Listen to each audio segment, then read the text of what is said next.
बात हमें स्टार्ट करना है डेट की। जावा में हम डेट को कैसे मैनेज करते हैं, ठीक है।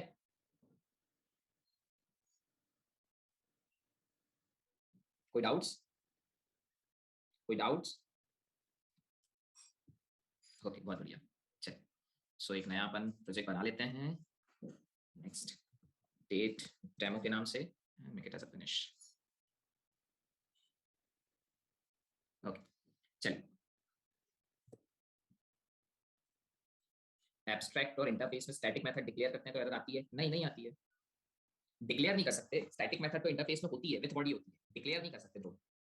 अगर आपको याद हो तो मैंने आप लोगों को बताया था, शायद आपने ध्यान से सुना नहीं उस टाइम पे। सुनो, if it is a interface, interface के अंदर हर मेथड एब्स्ट्रैक्ट मेथड होता है ना। फैक्ट्री मेथड में कहाँ बनाया था बेटा मैंने? फैक्ट्री मेथड में मैंने कंस्ट्रक्टर प्राइवेट बनाया था, लेकिन स्टैटिक मेथड तो कभी मैंने डिक्लेयर किया ही नहीं। अच्छा, जो पिछली क्लास की बात कर रहे हो? हाँ हाँ बिल्कुल, ठीक है ना। उसको आप बॉडी दे देना इस तरीके से। It might be a blank body, लेकिन without body it is not possible to have a static method inside the interface. Very good bro, बहुत अच्छी बात है, आपने पकड़ा उस चीज को। ठीक है, सुनो उसका रीजन सुन लो। वो जल्दबाजी में हो सकता है, मैं लिख रहा था तो मुझसे गलती हो गई होगी और मैंने बॉडी नहीं लगाया होगा। Just observe the thing. मुझे एक बात बताइए, इंटरफेस के अंदर जो आपने टॉपिक पढ़ा था ध्यान से, वो ये था कि सारी चीजें एब्स्ट्रैक्ट होती है, सारे मेथड्स एब्स्ट्रैक्ट होते हैं। ठीक है, अरे जल्दी जल्दी बोलिए। हाँ ओके। फिर उसके बाद जावा 8 में कुछ नए फीचर्स ऐड हुए थे, और जावा 8 के न्यू फीचर्स क्या थे? एक तो डिफॉल्ट मेथड्स ऐड किया था, और दूसरा स्टैटिक मेथड्स ऐड किए थे। तो मुझे बताओ, डिफॉल्ट और स्टैटिक दोनों जो मेथड्स ऐड किए थे विथ बॉडी मेथड थे ना? ये दोनों तो विथ बॉडी थे ना? यस। और उसके बाद जावा 9 में क्या किया था? जावा 9 में प्राइवेट मेथड इंट्रोड्यूस किया था। तो एक प्राइवेट मेथड था जो विथ बॉडी था, और एक प्राइवेट मेथड था बट साथ में स्टैटिक भी था, ये भी विथ बॉडी था। ठीक है, so that many things interface can have. So static अगर आप उसमें बना रहे हो तो static you can not declare inside the interface, you have to define this thing into the interface. ठीक है, गुड, बहुत बढ़िया। चलिए, okay now just observe. Good, very good Dhruv. चलिए, ओके अब देखिए जरा डेट के लिए। सो जावा में अब लगभग आप एंड पे आ गए हो, आपको बहुत अच्छे से पता है Java is almost pure object oriented language. हर चीज यहाँ पर क्लास है, तो डेट भी यहाँ पर क्या होगी? एक क्लास होगी। तो स्टेट क्लास का आप बना लीजिए बस ऑब्जेक्ट। ये कौन से पैकेज में है? ये यूटिल पैकेज में है। तो मैंने कहा date D is equals to new and date. इसको करिए इंपोर्ट डेट को। तो अगर आप डेट इंपोर्ट करते हैं तो Java dot util, this thing is there. Java dot util को आप इंपोर्ट करिए। मिनट,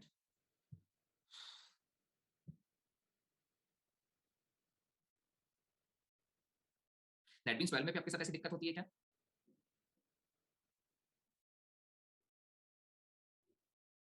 ये जो ऐसा हैंग वाला प्रॉब्लम आ रहा है, ऐसा नेटबीन्स 12 में भी हो रहा है क्या आप लोगों के साथ? नहीं ना, कभी कभी हो रहा है। ओके, ये इसमें 10 में ज्यादा हो रहा है ये प्रॉब्लम। ओके चलिए, सो ये यहाँ पर हमारा इंपोर्ट हो गया है package, import Java dot util dot date. और ये जो है मेरा पब्लिक स्टैटिक वॉइड में, इसके अंदर मैंने डेट का ऑब्जेक्ट बना दिया। अब आप सिंपली अगर system dot out dot println के अंदर डी को कॉल कर लेंगे तो आप कहेंगे सर ये डेट प्रिंट हो जाएगी। चला कर देख लीजिए। और ये डेट कैसे प्रिंट होगी? तो ये करंट डेट उठाएगा आपके सिस्टम की, जिस सिस्टम पे ये प्रोग्राम चल रहा होगा उस सिस्टम से ये पर्टिकुलर डेट उठाएगा। तो अभी मेरा प्रोग्राम क्योंकि मेरे सिस्टम पे चल रहा है, और मेरे सिस्टम पे आज है वेंसडे सितंबर 29, अभी का टाइम दैट इज 1747, इसलिए 1747 20 सेकंड इंडियन स्टैंडर्ड टाइम 2021।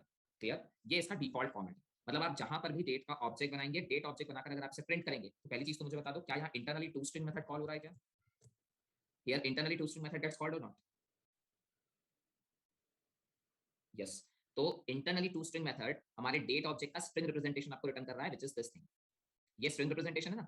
भाई डेट तो ऑब्जेक्ट है, उस ऑब्जेक्ट का string representation is this thing. तो ये टू स्ट्रिंग की एक्चुअल वर्किंग है कि जब भी आप किसी भी ऑब्जेक्ट को जब प्रिंट करने जाते हो तो वो उसका स्ट्रिंग रिप्रेजेंटेशन आपको दे देता है। ठीक है, ओके गुड। चलिए अब मुझे बताइए, ये तो हो गया मेरा डेट ऑब्जेक्ट। ये तो सिर्फ करंट डेट ऑब्जेक्ट है, पर मैं इस तरीके से डेट नहीं चाहता। मैं तो चाहता हूँ कि जिस तरीके से हम चाहें नॉर्मली, अगर ऐसा कोई बोले 12 10 और 2021, तो इस तरीके से डेट मुझे मिल जाए, या मुझे इस तरीके से डेट मिल जाए 12 अक्टूबर और 2021। ये चीज अगर मैं चाहूँ कि नहीं मैं तो अक्टूबर ही लिखना चाहता हूँ, मैं ऐसे भी नहीं लिखना चाहता I am writing here 12 October and then 2021, अगर मैं ऐसा करना चाहता हूँ तो उसके लिए फिर मुझे सिंपल डेट फॉर्मेट क्लास दी गई है। ठीक है, दूसरी चीज, आप यूजर से इनपुट भी नहीं ले सकते। मतलब अभी तक हम लोगों ने देखा कि अगर मैं डेट का ऑब्जेक्ट बना देता हूं तो डेट का ऑब्जेक्ट बनाने पर एक करंट सिस्टम से जो करंट डेट होता है वो उठा के आपको प्रिंट करके देता है। ऐसे में तो इनपुट भी नहीं ले पाएंगे डेट का। तो अगर मुझे इनपुट लेना है डेट का तो मैं क्या करूं? तो इनपुट लेने के लिए आप दो तीन काम कर सकते हैं। आप इनपुट लीजिए एज अ स्ट्रिंग और एज अ इंटीजर, जो आपको सुटेबल पड़े। मतलब जैसी आपकी रिक्वायरमेंट है वैसा इनपुट लीजिए, और इनपुट लेने के बाद में उसे डेट में, मतलब एक्चुअल डेट ऑब्जेक्ट में कन्वर्ट कर दीजिए। क्या कहने का मतलब, आराम से सुनना। मुझे एक बात बताओ, अगर मैं आपसे बोलूं एक डेट इंसर्ट करो, और आपने यहाँ पे यूज कर दिया नेक्स्ट लाइन, आराम से सुनना, और आपने बोल दिया 12 अक्टूबर 2021,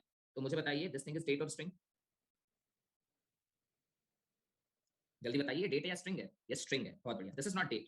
you want to convert this thing into date. आप चाहते हो कि ये डेट में कन्वर्ट हो जाए, हम सारे ऑपरेशन कर पाए इसके ऊपर इसे डेट मानते हुए, लेकिन ये जो चीज है नेक्स्ट लाइन, ये तुमको थोड़ी ना डेट देगी, ये तो तुम्हें स्ट्रिंग देगी ना। सही बात है ना? क्लियर। दूसरी चीज, अगर मान लीजिए आपने बोला एक इंटीजर के अंदर आपने वेरिएबल इंटीजर dd बना दिया जिसके अंदर आपने 12 ले लिया, फिर इंटीजर बना लिया जिसके अंदर 10 ले लिया, फिर इंटीजर आपने yy बना लिया जिसके अंदर 2021 ले लिया। Still this is not date, this is just a integer type data. सही है, क्लियर।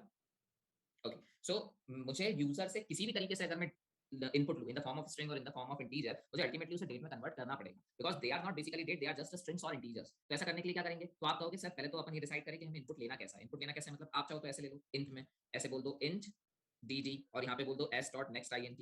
ठीक है, ऐसे चाहे तो भी ले सकते हैं। ऐसा करने से क्या होगा, ऐसा करने से आप बोलोगे सर यहाँ पे डेट आ गई सपोज 17। इसी तरीके से फिर आप इंट एक और बना लो, उसके अंदर बोलो और इसके अंदर भी वापस कहो s डॉट नेक्स्ट int। इस बार सपोज अपने पास क्या डेट आ गई, सॉरी मंथ आ गया सपोज जुलाई। इसके बाद फिर अपन ने बोल दिया y या y ले लो, जो आपको वेरिएबल का नाम बनाना है, दैट इज इंट y और y जो भी बनाना है। और इसके अंदर फिर अपन ने फिर से एक इनपुट ले लिया नेक्स्ट int के थ्रू, और नेक्स्ट int के थ्रू इनपुट लेकर यहाँ पे अपन ने कह दिया 2020 या जो भी आप कहना है। 2020 बहुत बेकार साल था, 2021 लेते हैं। ठीक है, clear. Okay, so that is basically कि आपने इनपुट इस तरीके से लिया, या फिर आप एक काम करो ऐसे ना लेते हुए आप स्ट्रिंग के फॉर्म में ले लो। आप सिंपली कह दो स्ट्रिंग और यहाँ पे लिख दो d इक्वल्स टू, फॉर्मेट आप बता दो उसको कि किस फॉर्मेट में आपको डेट देना है, ऐसे देना है स्लैश करके डैश करके देना है, यहाँ पे OCT आना चाहिए अक्टूबर का, या यहाँ पे 10 आना चाहिए, that is up to you. आप जो चाहें उस वे में इस चीज को कर सकते हैं, this is up to you.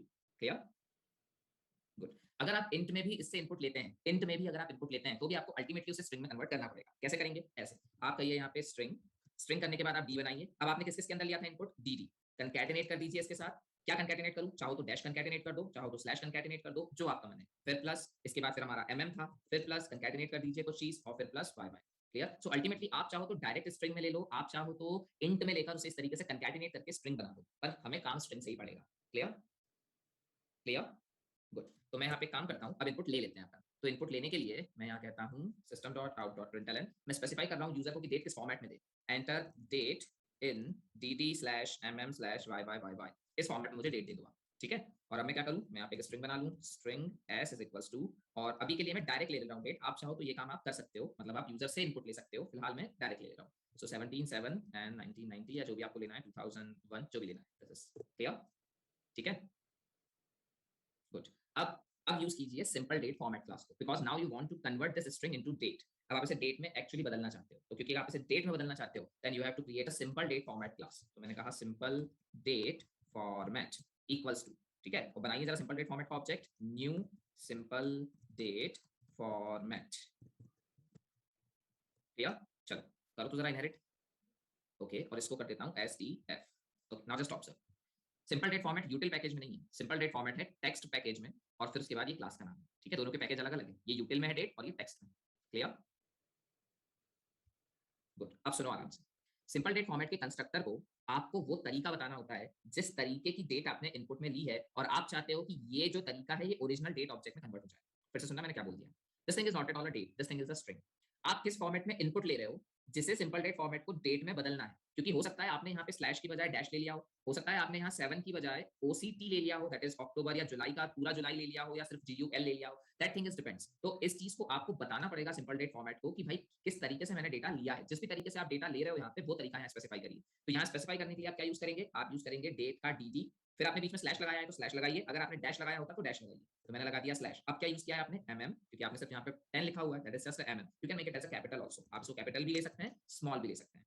There are many options जो आप यहाँ पास कर सकते हैं, जो आज मैं आपको बताऊंगा कि इसको डॉक्यूमेंटेशन में आप कैसे देखेंगे। ठीक है, आपको चेक करना पड़ेगा कि यहाँ पे कितने फॉर्मेट्स दिए जा सकते हैं, क्योंकि बहुत सारे फॉर्मेट्स है और उसका सही तरीका क्या है देखने का। आप देख लीजिए सिंपल डेट फॉर्मेट के अंदर किस तरीके की चीजें पास की जा सकती है। सही बात है, इंटरनेट पर बस इतना लिखिए what can be the argument of simple date format, और ये जो तरीका है ये आप वहां पर देख लें। क्लियर, आई बात समझ, good. And that last y। अब मैंने इसको ये तरीका बता दिया है कि इस तरीके से मैंने इनपुट लिया है, और ये तरीके की डेट आपको एक डेट ऑब्जेक्ट में बदलनी है। So I am creating here the date object, original date object. So this is date dt is equals to, and I am using the parse method of SDF। So मैंने SDF का parse method use किया, that is the parse, sorry, and this thing, और parse method को मैंने provide कर दिया s। Clear, और ये एक एक्सेप्शन थ्रो करता है, उस एक्सेप्शन के लिए आप थ्रोस लगा दीजिए, पार्स एक्सेप्शन। क्लियर, अब बताना जरा पास आईएनटी क्या करता था। तो आपने कहा सर पास आईएनटी स्ट्रिंग को इंटीजर में बदलता था। सिंपल डेट फॉर्मेट का पास क्या करता है, सिंपल डेट फॉर्मेट स्ट्रिंग को डेट ऑब्जेक्ट में बदल देता है। सही है, क्लियर, गुड। बस अब देखो जरा, अब अगर मैं कहता हूं system.out.println dt, तो आप कहेंगे सर ये जो dt है ये यही वाली डेट है 17/10/2001 पर, अब ये जावा की डेट है। Now this is not a string, this is a date of Java. और अगर आपने ध्यान से देखा हो, जब भी जावा डेट को प्रिंट करती है तो फुल फॉर्मेट प्रिंट करती है, वेडनेसडे September 29, पूरा पूरा इस तरीके से। क्लियर? इसका मतलब जब ये 17/10/2001 इसका डेट ऑब्जेक्ट बन जाएगा और मैं इसे प्रिंट करने की कोशिश करूंगा तो ये इसका पूरा इसी तरीके का फॉर्मेट प्रिंट करेगी। मतलब 17/10 को जो भी दिन था वो, फिर उसके बाद जो भी महीना था that is October, basically OCT, date है 17। अब क्योंकि आपने इसको कोई टाइम प्रोवाइड नहीं किया यहाँ पे, तो बाय डिफॉल्ट जो टाइम लेगी रात के 12 बजे का टाइम लेगी। ठीक है, क्लियर? इवन तो आप चाहें तो इसे टाइम भी प्रोवाइड कर सकते हैं। टाइम प्रोवाइड करने के लिए आप क्या लिखेंगे, यहाँ लगाइए colon, hours colon minute colon second, ऐसा भी कर सकते हैं। तो इसमें फिर इनपुट में यहाँ पर आप ले सकते हैं आवर्स कोलन और मिनट। तो बहुत सारे फॉर्मेट्स हैं जो आपको चेक करने पड़ेंगे कि कितनी सारी चीजें हम यहाँ पे मैनिपुलेट कर सकते हैं, कितने तरीके से हम इनपुट प्रोवाइड कर सकते हैं। आई बात समझ? Clear, good. चलिए, तो यहाँ पर मैंने लिख दिया DDMMYYY और अब ये मैंने पार्स किया और इसको जरा प्रिंट करके देखते हैं। तो just observe, this is the Wednesday September 29। अभी करंट टाइम्स ने उठाया और ये देखो 17 वाला, 17 जनवरी एंड जैन क्यों ले रहा है, टेक द अक्टूबर, 12:10 IST 2021। कुछ फॉर्मेट में हमने गड़बड़ की क्या? मिनट,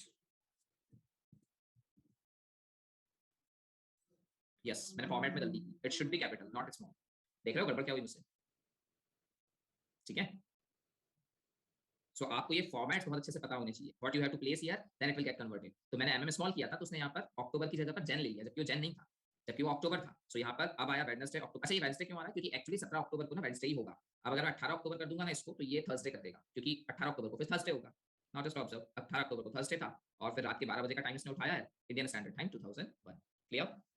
आया समझ? गुड। चलिए, अब ये तो ठीक है कि ये मैंने, ये जो चीज है स्ट्रिंग को मैंने डेट में कन्वर्ट कर दिया, लेकिन स्ट्रिंग को डेट में कन्वर्ट करने का फायदा क्या? तो आप कहेंगे स्ट्रिंग को डेट में कन्वर्ट करने का फायदा ये सर कि हम वो मेथड्स यूज कर पाएंगे जो डेट क्लास के लिए जावा ने बना के दिए। सही बात है, सही बात है भाई। अगर मैं डेट के ऊपर कुछ भी ऑपरेशन परफॉर्म करना चाहता हूं तो ऑपरेशन कैसे परफॉर्म कर पाऊंगा? सिंपल सी बात है, अगर आप डेट ऑब्जेक्ट बना लेते हो तो डेट ऑब्जेक्ट के साथ आपको मेथड्स भी मिल जाएंगे, उन मेथड्स के थ्रू मैं डेट के ऊपर कोई भी ऑपरेशन परफॉर्म कर पाऊंगा। Clear, good. तो अब क्या ऑपरेशन परफॉर्म करना चाहता हूं? तो मैं चाहता हूं इसका जरा ना ये डे अलग करूं, इसका जरा ये, अच्छा देखो एक चीज, अगर आप मुझसे बोलोगे सर कि ये चीज तो हम ऐसे भी कर सकते हैं, ऐसे आप नहीं कर पाओगे। यहाँ पर अगर स्ट्रिंग आप देख रहे हो ध्यान से तो आपने 18/10/2001 लिख दिया यहाँ पे। अगर मैं आपसे बोलूं इसमें से डेट अलग करके बताओ, डेट मतलब दिस थिंग, ठीक है, ये डेट अलग करके बताओ, ये मंथ अलग करके बताओ, ये ईयर अलग करके बताओ, तो आप क्या यूज करोगे? आप स्ट्रिंग फंक्शंस यूज करोगे। सही बात है, सही है ना? इसके लिए हाँ, इसके लिए अगर आप स्ट्रिंग फंक्शन यूज करोगे तो ज्यादा बेहतर क्या है, स्ट्रिंग फंक्शंस के थ्रू आप लॉजिक लगाओ कि कहां तक डेट है और कहां तक मंथ है और उसके बाद फिर कौन से स्लैश के बाद मुझे ईयर उठाना है। और इतना करने के बाद भी अगर मैं आपसे बोलूं इसका डे बताना, मतलब इस पर्टिकुलर डेट पे कौन सा डे था दैट इज थर्सडे, तो क्या यहाँ से वो डिटेल मिल रही है क्या थर्सडे वाली? तो आप बोलेंगे नहीं सर यहाँ से तो कोई डिटेल नहीं मिल रही थर्सडे वाली। इसका मतलब अगर मैं ये इस तरीके से कोई डेट लेकर उसे ओरिजिनल डेट ऑब्जेक्ट में कन्वर्ट कर लूं, तो जब मुझे इसमें से डे निकालना होगा या इसका सॉरी इसका डेट निकालना होगा या डे निकालना होगा या इससे रिलेटेड कोई और इन्फॉर्मेशन अलग अलग करनी होगी, तो बहुत ईजी वे में वो काम कर पाऊंगा। सही बात है, क्लियर? चलिए, तो अब यही काम करने के लिए मैं मेथड्स यूज करता हूँ, पर आप सरप्राइजिंगली देखेंगे जैसे ही मैं कहूंगा gt.get, देखना जरा, get date, get day, get hours, get minute, get month, get second, get year, सब डेप्रिकेटेड एक से। दिख रहा है? क्लियर? ये सब डेप्रिकेटेड क्यों है? ये सब डेप्रिकेटेड इसलिए है क्योंकि अब न्यू डेट एपीआई आ चुकी है। और ये न्यू डेट एपीआई क्यों आई है? ये आई है डेट के इंटरनेशनलाइजेशन को लेकर। मुझे एक बात बताइए, डेट के साथ सबसे बड़ा प्रॉब्लम क्या है? डेट के साथ सबसे बड़ा प्रॉब्लम है कि डेट यूनिवर्सली एक सी नहीं होती। मतलब इवन तो अगर मैं अर्थ की भी बात करूं तो अर्थ पे अभी हमारे यहाँ जो डेट चल रही है जरूरी नहीं है कि अमेरिका में भी वही चल रही हो या बाकी चीजों में, क्योंकि अगर 7-8 घंटे का भी अंतर आता है तो 7-8 घंटे के अंतर पे डेट बदल जाती है ना? सही है, और इवन तो टाइम अलग चलता है, डेट अलग चलती है, तो ये एक प्रॉब्लम है। इसलिए डेट का इंटरनेशनलाइजेशन होना बहुत जरूरी है, क्योंकि हम जी रहे हैं अभी के टाइम पे इंटरनेट वाले युग में, और जब हम इंटरनेट वाले युग में जी रहे हैं तो इंटरनेट वाले युग में हम बेसिकली जब भी हम यहाँ से इंडिया के सर्वर से कोई कोई डेटा अगर हम अमेरिका के सर्वर पे भेज रहे हैं या अमेरिका के सर्वर से कोई डेटा इंडिया के सर्वर तक भेज रहे हैं, तो डेट अकॉर्डिंग टू सर्वर नहीं चलनी चाहिए, डेट चलनी चाहिए अकॉर्डिंग टू जहां आप उसे पहुंचा रहे हो। सही बात है, सही बात है। तो जैसे अमेरिका के सर्वर पे मैंने कोई डेट उठाई सपोज, अब आप बताओ अगर ये डेट मैं अमेरिका के सर्वर पे चला दूं, है ना, अमेरिका पे कोई सर्वर रखा हुआ है, उस सर्वर पे अगर मैंने date D equals to new date उठाई, तो आपको पता है नहीं करंट सिस्टम डेट उठाती है। अब क्योंकि ये करंट सिस्टम डेट उठाती है तो ये तो अमेरिका का टाइम लेकर वापस आ जाएगी मेरे पास, मतलब वहां के सर्वर ने मुझे डेट भेजी है तो डेट वो मुझे मेरी थोड़ी ना भेजेगा, खुद की भेजेगा। सही बात है, क्लियर? सो ये बहुत बड़ी प्रॉब्लम है वहां पे। तो ये जो प्रॉब्लम है इसी को रिजॉल्व करने के लिए डेट एपीआई बनी है न्यू। पहले भी इससे इसके लिए काम किया गया था जावा ने, मतलब ऐसा नहीं कि पहले सिर्फ डेट क्लास ही थी, पहले भी कुछ इंटरनेशनलाइजेशन चीजों को मेंटेन करने के लिए, डेट का जो वेरिएशन है उस चीज को खत्म करने के लिए जावा ने अप्रोचेस की थी। पर अभी जो एपीआई आई है वो ज्यादा बेहतर है और ज्यादा एफिशिएंट है। सो ये जितने भी get month, get year, get day, ये सारे मेथड जो आप डेप्रिकेटेड देख रहे हो इसीलिए डेप्रिकेटेड हो गए हैं क्योंकि वो उस तरीके से सपोर्ट नहीं करते चीजों को। तो मुझे एक अलग तरीका यूज करना पड़ेगा न्यू डेट एपीआई वाला, उसके थ्रू फिर मुझे ये डेट को कन्वर्ट करना पड़ेगा, ये नॉर्मल डेट को कन्वर्ट करना पड़ेगा जो न्यू डेट एपीआई है उस वाले डेट में, और फिर मैं सारे काम कर सकता हूँ जो आप चाहते हो। मतलब मैं मंथ भी अलग निकाल सकता हूँ, मैं डे भी अलग निकाल सकता हूँ, जो चाहते हैं वो हो सकता है। ठीक है, आया समझ? चलिए, अब इस काम को करने के लिए सबसे पहले शुरुआत कहाँ से करें? इस काम को करने की शुरुआत कीजिए सबसे पहले ग्रेगोरियन कैलेंडर को बनाने से। So there is a one Gregorian calendar, इसका नाम सुना है कभी? इसका नाम कभी सुना है हिस्ट्री में या कहीं और, अगर कहीं पढ़ रहे हो तो? है ना? यस। तो ग्रेगोरियन कैलेंडर का पहले एक ऑब्जेक्ट बनाइए, तो मैंने कहा Gregorian calendar GC equals to, अब ग्रेगोरियन कैलेंडर का ऑब्जेक्ट आप डायरेक्टली न्यू कह के नहीं बना सकते, इसके लिए हम यूज करते हैं फैक्ट्री पैटर्न। तो फैक्ट्री पैटर्न में आपको याद होगा कि मैं इस तरीके से पेरेंट का एक नाम लेता हूं, मतलब पेरेंट एक क्लास लेता हूं calendar, this is the parent class of Gregorian calendar, और इससे बोलता हूं मैं गेट इंस्टेंस दिस वन। अब ये क्या करती है, ग्रेगोरियन कैलेंडर की जितनी चाइल्ड क्लासेस हैं अकॉर्डिंगली ये मुझे इंस्टेंस रिटर्न करती है। समझ रहे हो? समझ रहे हो? जल्दी बताएं समझ रहे हैं या नहीं, तो रिपीट करूं मैं जो कहा मैंने। गुड। तो अब यहाँ पे कैलेंडर का get instance method, this is a factory method, clear? ये एक तरीके का फैक्ट्री मेथड। ये फैक्ट्री मेथड स्टैटिक मेथड होगा, किसका? उस इंटरफेस का या उस एब्स्ट्रैक्ट क्लास का जिसके थ्रू उसकी चाइल्ड के ऑब्जेक्ट बनने हैं। तो कैलेंडर क्लास एक्चुअली पेरेंट है ग्रेगोरियन कैलेंडर का, क्लियर? आई बात समझ? ठीक, ओके। पर इसकी रिटर्न टाइप क्या होगी? अब आप एक बात बताओ, इसकी रिटर्न टाइप होगी मेरी कैलेंडर। वेरी सिंपल सी बात है, जब आप इंटरफेस के मेथड के थ्रू कुछ रिटर्न कराने की कोशिश करोगे तो इंटरफेस के मेथड के थ्रू वो कोई उसका ऑब्जेक्ट रिटर्न थोड़ी ना करेगा चाइल्ड का, वो अपना ही ऑब्जेक्ट रिटर्न करेगा। तो फिर हम क्या करेंगे, हम टाइपकास्ट कर लेंगे। So the return type is not Gregorian calendar, return type is calendar itself. क्योंकि आपने ये चीज फैक्ट्री मेथड में देखी होगी, वो खुद की ही क्लास का ऑब्जेक्ट बना के रिटर्न करता है, ऐसा कुछ हमने सुना था स्टैटिक फैक्ट्री में। सही बात है। इसका मतलब अगर मैं बोलूं कैलेंडर डॉट गेट इंस्टेंस, तो रिटर्न टाइप कैलेंडर ही होगी ना, है ना? और कैलेंडर फिर मैं ग्रेगोरियन कैलेंडर में थोड़ा रिसीव कर पाऊंगा, that means I have to make a type casting, so मुझे टाइप कास्ट करना पड़ेगा। तो भले चाहे इंटरनली तो ग्रेगोरियन कैलेंडर रिटर्न कर रहा है, मतलब एक्चुअल ऑब्जेक्ट तो ग्रेगोरियन कैलेंडर का ही रिटर्न हो रहा है, लेकिन ग्रेगोरियन कैलेंडर का ऑब्जेक्ट रिटर्न करते टाइम उसने रिटर्न टाइप को ग्रेगोरियन कैलेंडर नहीं रखा है, रिटर्न टाइप को उसने कैलेंडर रखा है। आया समझ या फिर से समझाऊं? गुड, बहुत बढ़िया। चलिए अब, गुड गुड। अब एक चीज और मुझे बता दीजिए, ये पता नहीं आपने, मैंने बताया है या नहीं आपको, एक बार मैं आपको रिकॉल करवा दूं। Suppose there is a one employee class, ठीक है, and suppose there is a one manager class, ठीक है। Who is the parent, employee और manager? Who is the parent, employee और मैनेजर? एम्प्लॉय, बहुत बढ़िया। अब देखना जरा, पॉलीमॉर्फिज्म कहता है कि एम्प्लॉय के रेफरेंस में चाइल्ड का ऑब्जेक्ट रह सकता है ना? सो एम्प्लॉय की क्या क्या सिचुएशन बनती है, आप बोलोगे सर एम्प्लॉय के अंदर एम्प्लॉय का ऑब्जेक्ट हो सकता है, एम्प्लॉय के रेफरेंस के अंदर चाइल्ड का ऑब्जेक्ट हो सकता है। पॉसिबल? पॉसिबल? यस। अब जरा आराम से देखना, if I am writing here mgr m equals to e1 and mgr m2 is equals to e2, कौन सी लाइन चलेगी, कौन सी नहीं चलेगी? जल्दी जल्दी, फर्स्ट और सेकंड, कौन सी चलेगी कौन सी नहीं? दोनों नहीं चलेगी, दोनों चल जाएगी?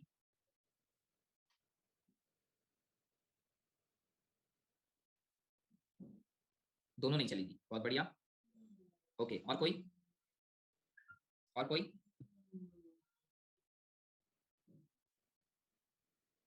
दोनों नहीं, बहुत बढ़िया विकास। दोनों वाकई में नहीं चलेगी, अभी फिलहाल तो दोनों नहीं चलेगी। क्यों? क्योंकि आप E1 मतलब एम्प्लॉय, E2 मतलब employee, you are trying to insert the employee into manager, it is not possible to store the parent into child. सही बात है?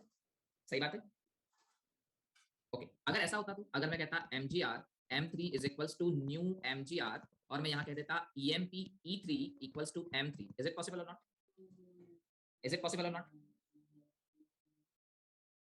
Yes, this is possible, no issues, ये बहुत बढ़िया चलेगी। पर ये दोनों लाइनें नहीं चलेगी, बट यहाँ पर अपन चीजों को मैनेज कर सकते हैं। यहाँ पर चीजों को कैसे मैनेज कर सकते हैं, देखिएगा आराम से। अगर मैं यहाँ पर लिख दूं mgr m1 is equals to, यहाँ मैं लिखता हूँ mgr में type casting e1 and there is a mgr m2 is equals to mgr में अगेन टाइप कास्टिंग e2, ठीक है। नाउ टेल मी, e1 के अंदर एम्प्लॉय था और e2 के अंदर mgr था, सही बात है? सही बात है ना? बताइए तो आप चलेगा क्या, कुछ वन या टू में से कुछ चलेगा तो चलना चाहिए। फर्स्ट चल जाएगा, ओके। आराम से देखो, पहले आराम से देख लो। ये देखो E1 में एम्प्लॉय का ऑब्जेक्ट है, this is the employee object and this is the manager object inside the EMP reference, both are the EMP references. Second चल जाएगा, फर्स्ट नहीं चलेगा, दोनों चलेंगे। आराम से सुनो, सुनना बात को आराम से सुनो सुनो। मुझे एक बात बताओ, what are you trying to do here? आपने बोला E2 reference, okay, so this is the E2 reference which is exactly pointing to the object of mgr, जो एक्चुअली मैनेजर के ऑब्जेक्ट को ही कंटेन किए हुए। सो आप कह रहे हो E2 जो तुम एम्प्लॉय के रेफरेंस हो ना, तुम इसको टाइपकास्ट कर दो मैनेजर में। तो उसने बोला ठीक है, करने की कोशिश करते हैं। क्या E2 का ओरिजिनल ऑब्जेक्ट मैनेजर ही है क्या? अगर हम इस डायग्राम को देखें, क्या वाकई E2 मैनेजर को होल्ड किए हुए हैं? यस, क्योंकि एक्चुअली E2 मैनेजर को होल्ड किए हुए है। इसको कोई प्रॉब्लम होगी क्या उसको मैनेजर में बदलने के लिए, टाइपकास्ट करने के लिए? आप बोलेंगे नहीं होगी सर, इसका एक्चुअल कंटेंट तो मैनेजर ही है ना। तो अगर एक्चुअल कंटेंट मैनेजर है, तो अब मुझे बताओ, आपने E2 को मैनेजर में बदलने की कोशिश की और उसने इसे मैनेजर में बदल दिया और इसमें असाइन कर दिया, this line will work perfectly. But अगर मैं बोलूं mgr E1, तो आप क्या बोलोगे? सर E1 जो है ना, वो एक्चुअली एम्प्लॉय का ऑब्जेक्ट रखता है, इवन रेफरेंस भी एम्प्लॉय का है, ऑब्जेक्ट भी एम्प्लॉय का रखता है। Now you are trying to convert the employee object into manager object, is it possible to convert the employee object into manager object? No, बहुत बढ़िया। क्योंकि आप उसको नहीं कर सकते convert, this line will not generate any syntax error but this line will generate the run time exception called as class cast exception. Compiler की नजरों में ये लाइन गलत नहीं है। क्यों नहीं है कंपाइलर की नजरों में लाइन गलत? सीधी सी बात है, उसे नहीं पता कि इवन का कंटेंट क्या है। यही हमने रन टाइम पॉलीमॉर्फिज्म में सीखा था। भाई कंपाइलर को पता ही नहीं है इवन किसको पॉइंट करता है, ऑब्जेक्ट बना ही नहीं। अगर ऑब्जेक्ट नहीं बना तो कंपाइलर इस लाइन को टाइप वाइज चेक कर रहा है। अब वो देख रहा है इवन के कंटेंट को मैनेजर में टाइपकास्ट कर दिया गया और मैनेजर के अंदर ही उसे रिसीव किया गया। So if the content is converted into the manager and you are receiving the manager content into manager, what is the issue? Compiler को इशू नहीं दिख रहा। दैट्स व्हाई कंपाइलर ने कोड कंपाइल टाइम पे pass कर दिया। और जब रन टाइम पे जेवीएम आया तो जेवीएम को ये बहुत अच्छे से पता था even is not the manager object, even is actually employee object. तो उसने बोला एम्प्लॉय ऑब्जेक्ट को मैनेजर ऑब्जेक्ट में थोड़ी ना बदल सकते हैं। तो क्योंकि एम्प्लॉय ऑब्जेक्ट को मैनेजर ऑब्जेक्ट में नहीं बदल सकते, that's why this line generates the class cast exception. आई बात समझ? गुड। अब एक बात बताओ, सेम थिंग यहाँ पे देखिए, कैलेंडर की रिटर्न टाइप क्या थी इस पर्टिकुलर मेथड की? तो आप बोलेंगे सर गेट इंस्टेंस की रिटर्न टाइप होनी चाहिए या तो ऑब्जेक्ट या तो हमारा, एक मिनट रुकना, या तो हमारा कैलेंडर। देखो तो जरा क्या है, public static calendar get instance. सही है? सही है। So what is the return type? Calendar.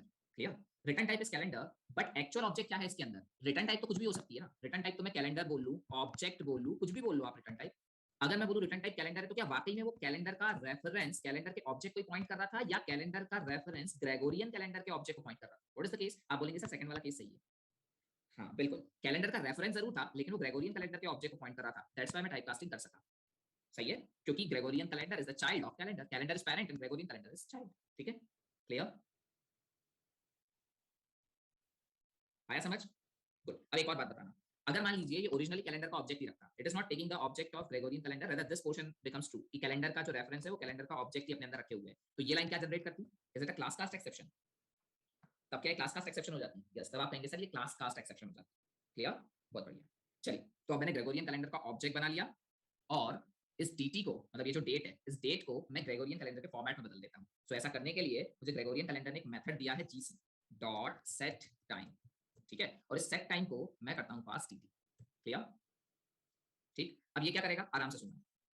ये जो भी डेट है, आपने यहाँ पे जो भी डेट बनाई है, डेट ऑब्जेक्ट, जब से डेट सिस्टम शुरू हुआ है कंप्यूटर में, मतलब जब से भी, तो जनरली ऐसा कहा जाता है, ये चीज अपडेट हुई है कि नहीं मुझे चेक करना पड़ेगा, लेकिन जनरली ऐसा कहा जाता है 1 जनवरी 1970 से डेट सिस्टम कंप्यूटर सिस्टम्स में चालू हुआ है।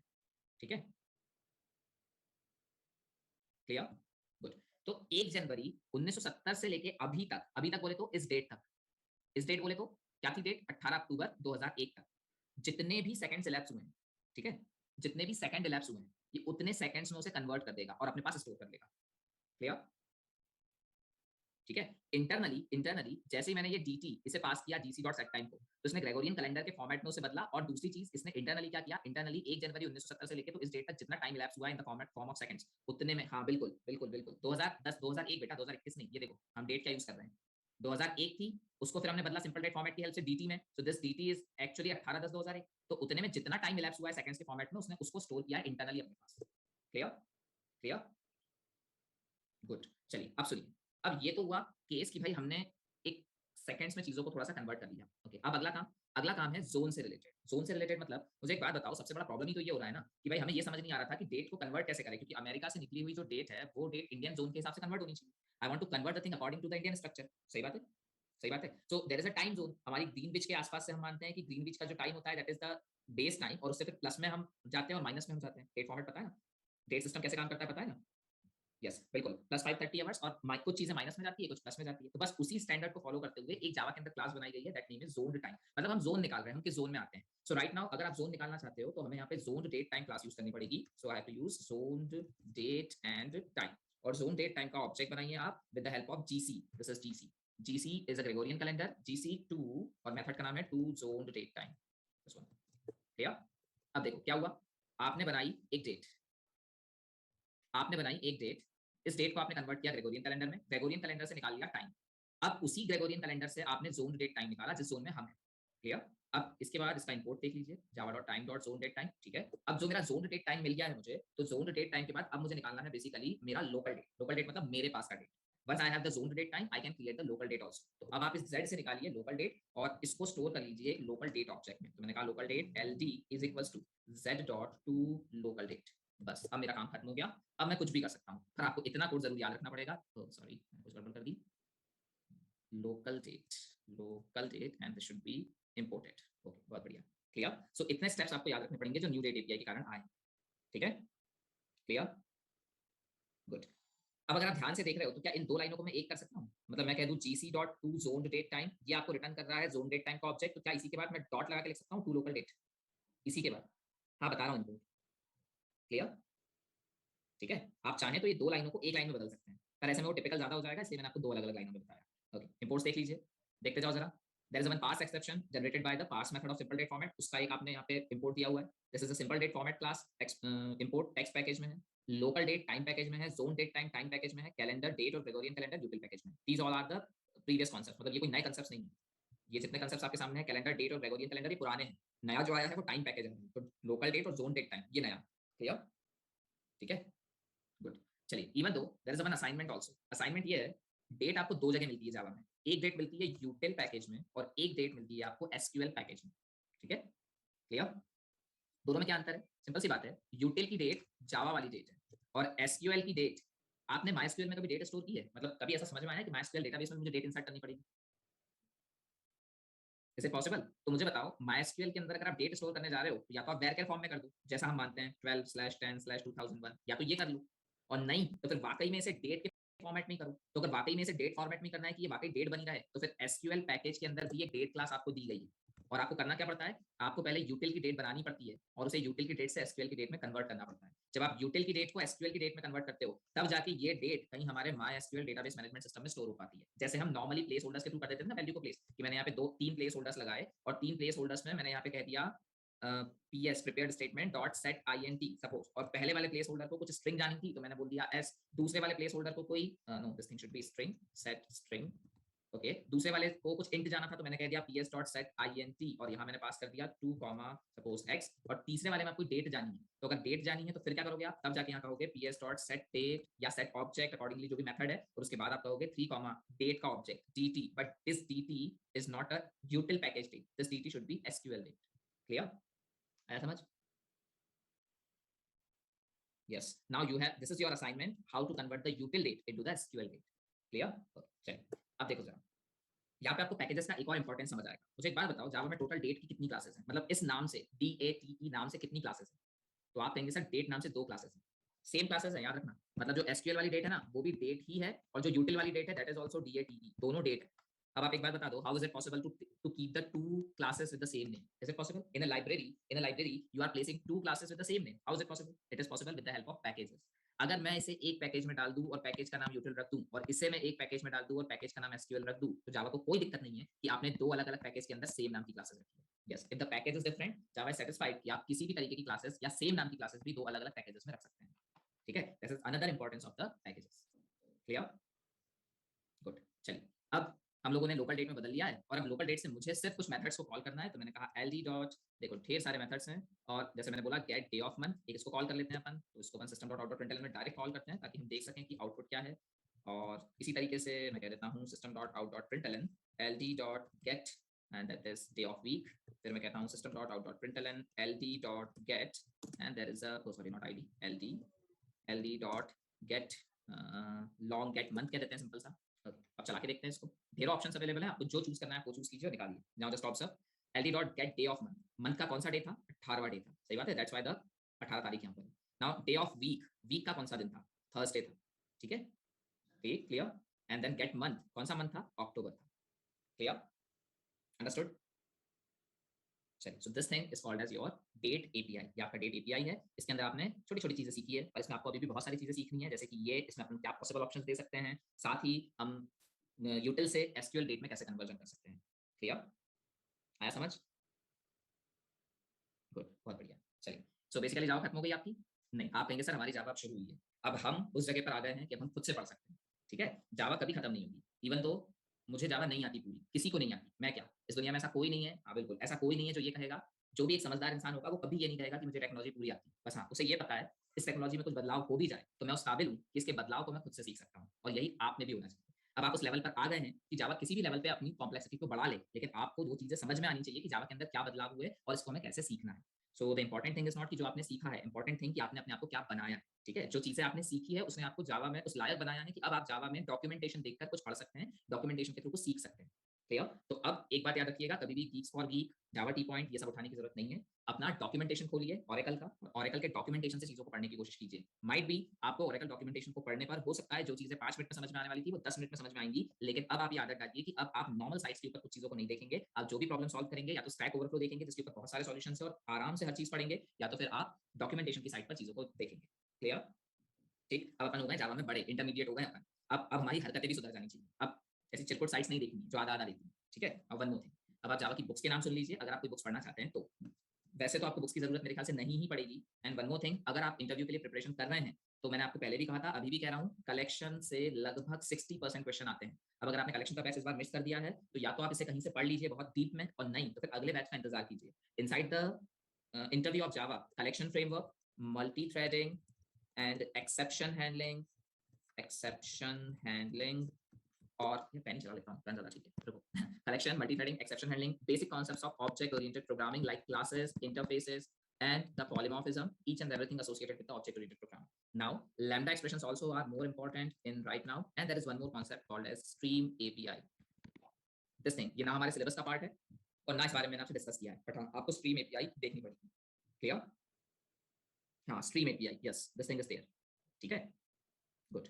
इतना अगर आपका बहुत अच्छे से तैयार है तब आप बोलेंगे कि हाँ सर अब मुझे ठीक लग रहा है। Okay, now one more thing, patterns के प्रोग्राम, वो जो स्टार वाले पैटर्न्स देखे ना आपने इस तरीके से, ये जो पैटर्न्स के प्रोग्राम होते हैं ये आपको जहां मिल जाए जैसे मिल जाए जावा में करने की कोशिश करिए। ठीक है, गुड। और ऐसे नहीं कि कुछ भी कर लिया, जरा आराम से अच्छे से कि आपने जो पैटर्न वाला प्रोग्राम किया है तो जरा उसमें आप लेस लाइन ऑफ कोड लिखें और चीजों को जरा मैनेज करें। तो आपने जो सी में देखे हैं वही पैटर्न के प्रोग्राम आप जावा में रिवाइज कर सकते हैं। हाँ बिल्कुल, जो आपने सी में किए हैं वो यहाँ भी कर सकते हैं, लेकिन मन से कोई भी पैटर्न बनाइए। देखिए, जब इंटरव्यूअर आपका इंटरव्यू देने बैठता है तो वो कोई खास पैटर्न दिमाग में लेकर नहीं बैठता कि मैं तो यही पूछूंगा। ऐसा होता है बहुत ज्यादा बिगिनर्स के साथ कि आपसे ये पिरामिड वाला पूछ लिया कि चलो ठीक है पिरामिड बना के बता दो ये वाला, है ना। पर ऐसा जरूरी नहीं है कि हर बार ही आ जाए। आप थोड़ा सा ढंग की कंपनी में बैठेंगे ना तो आपसे कुछ भी पूछ लेगा, वो बोलेगा अच्छा ये वाला पैटर्न बनाना, hash at the rate hash at the rate at the rate hash at the rate hash again hash at the rate hash at the rate and there is again at the rate hash at the rate hash, ये बना दो बोले।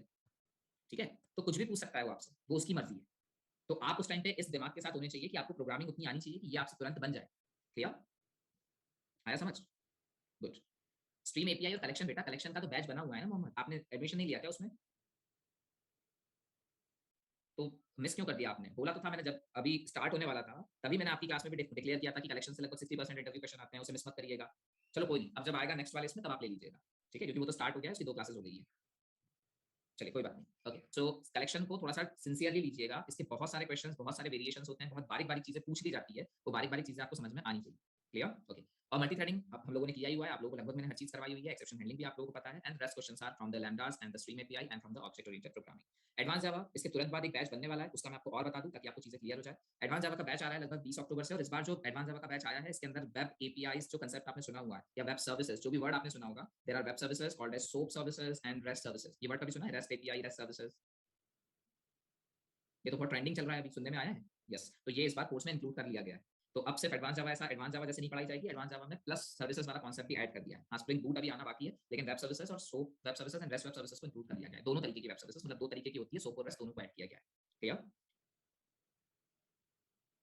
सो इस batch को अगर आप चाहें तो मिस ना करें। देखो, मैं ये नहीं कहूंगा कि मुझसे ही पढ़िए, पर मैं हमेशा आपको ये कहूंगा कि आप ये चीज जरूर पढ़िए, कलेक्शन नहीं छोड़ना है, और ये जो वेब सर्विसेज वाला कॉन्सेप्ट है ये भी नहीं छोड़ना है। तो वेब सर्विसेज वाला कॉन्सेप्ट तभी समझ आएगा जब आप एडवांस जावा करेंगे।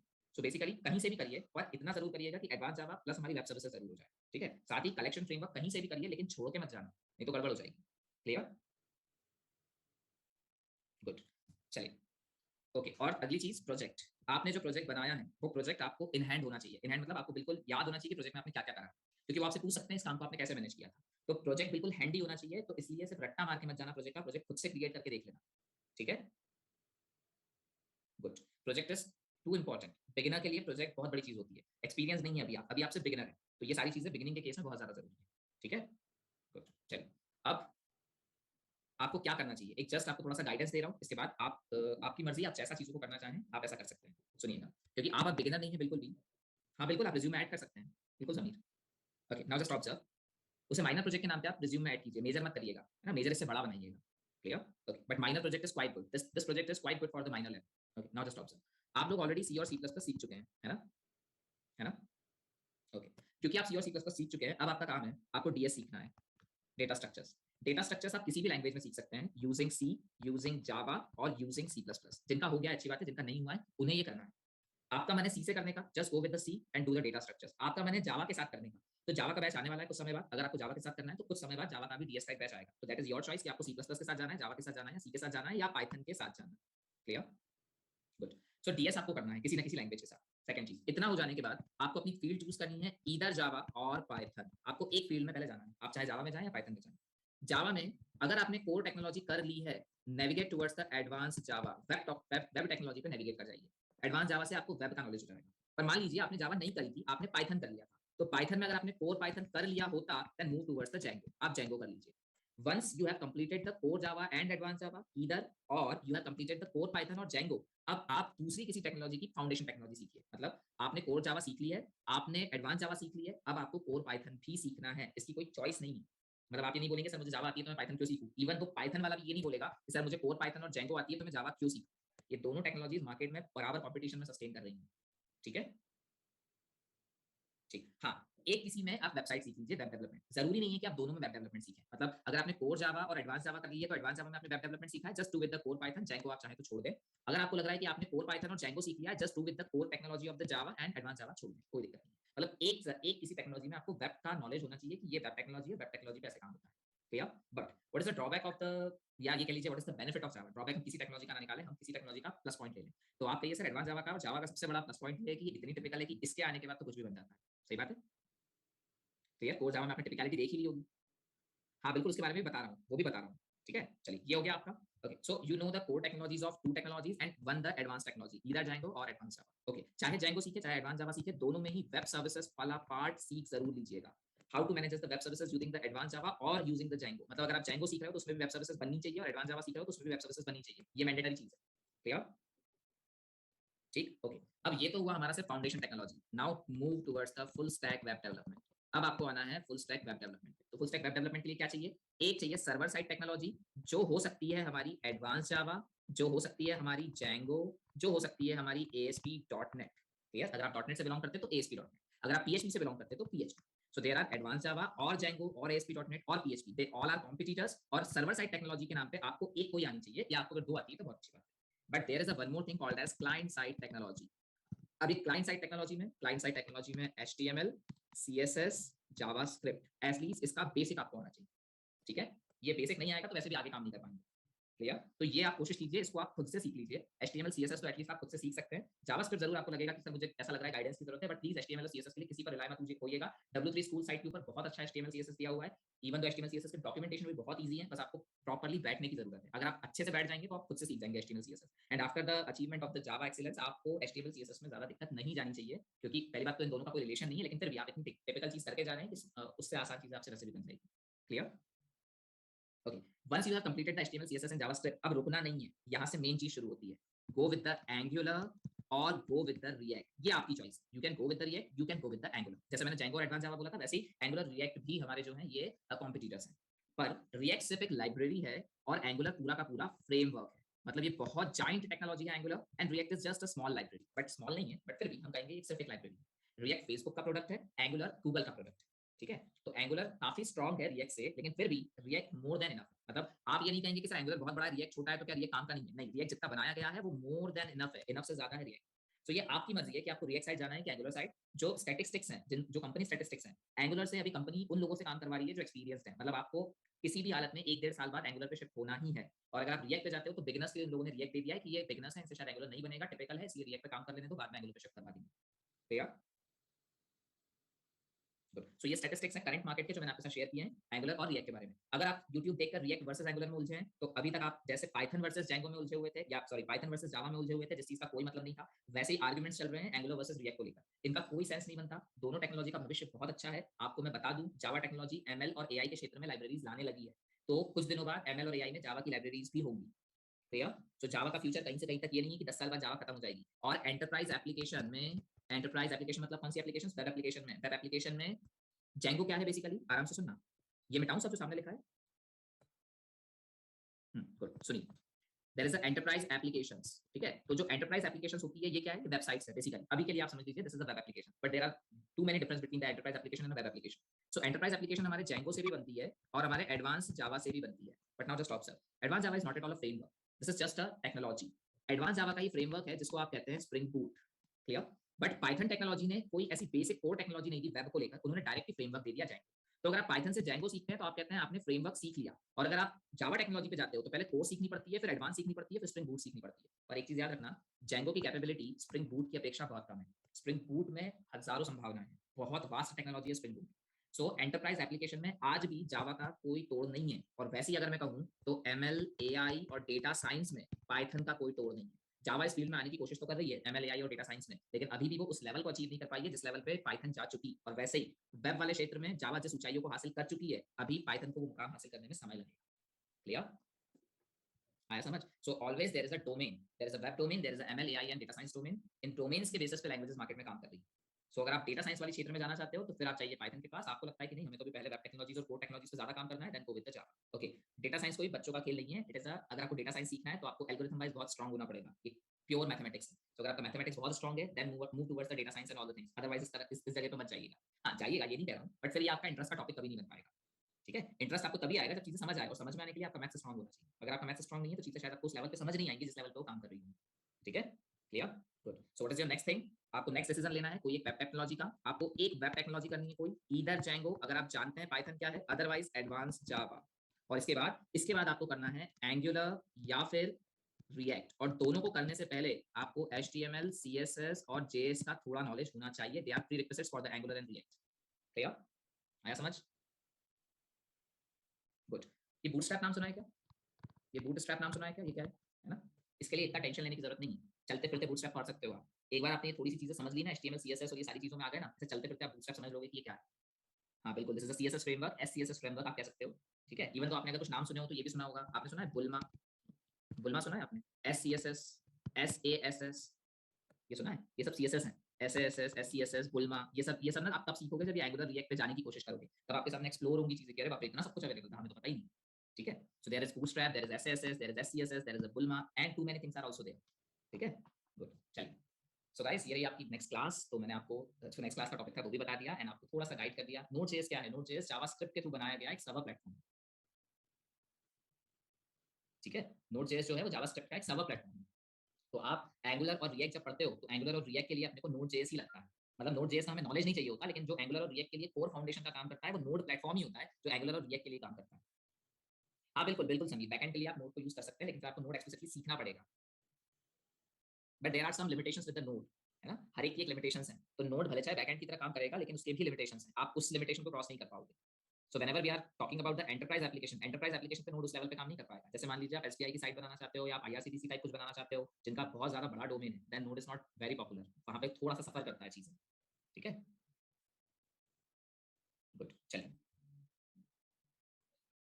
हाँ बिल्कुल संदीप, एडवांस जावा के बाद आप जॉब के लायक हो जाएंगे, लेकिन प्रॉब्लम ये है कि आपसे एंगुलर और रिएक्ट की डिमांड तब भी की जाएगी।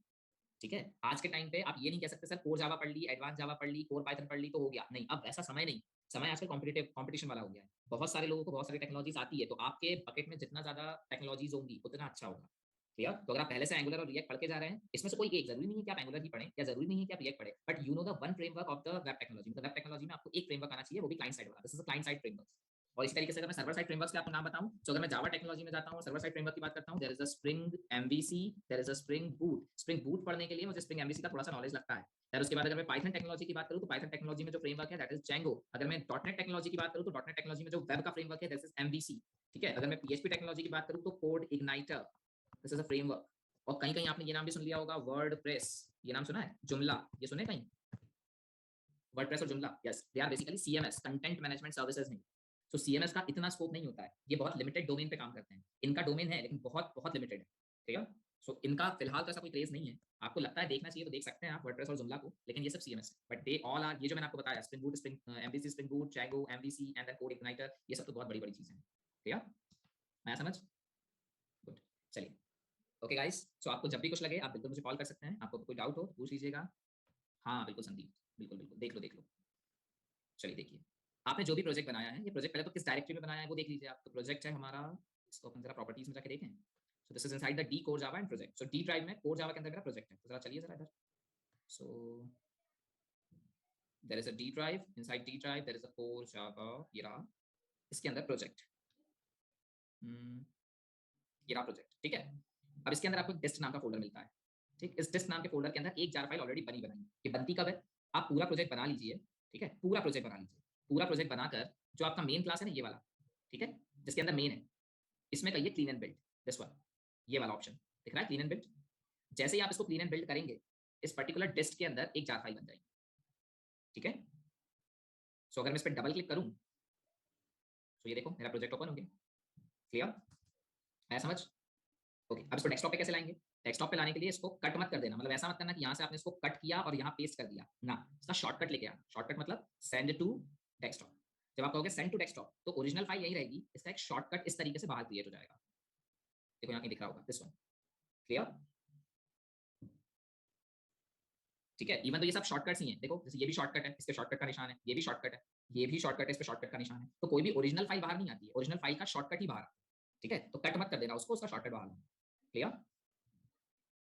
हाँ, वो बदल सकते हैं, लेकिन उसके लिए आपको फिर चीजें देखनी पड़ेंगी। मतलब मैंने आज तक कभी ट्राई नहीं किया। I know this thing can be possible, मतलब ये पता है मुझे कि ये बदला जाता है, बट मैंने कभी ट्राई नहीं किया। आप करके देखिएगा, नहीं समझ आएगा तो मुझे बता दीजिएगा, मैं ढूंढ के बता दूंगा।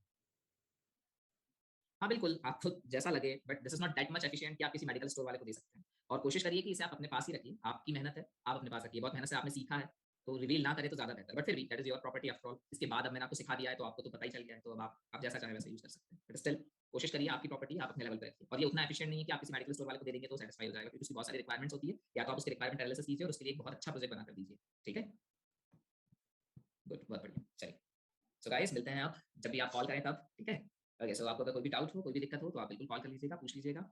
Okay guys, bye bye, take care. चलिए।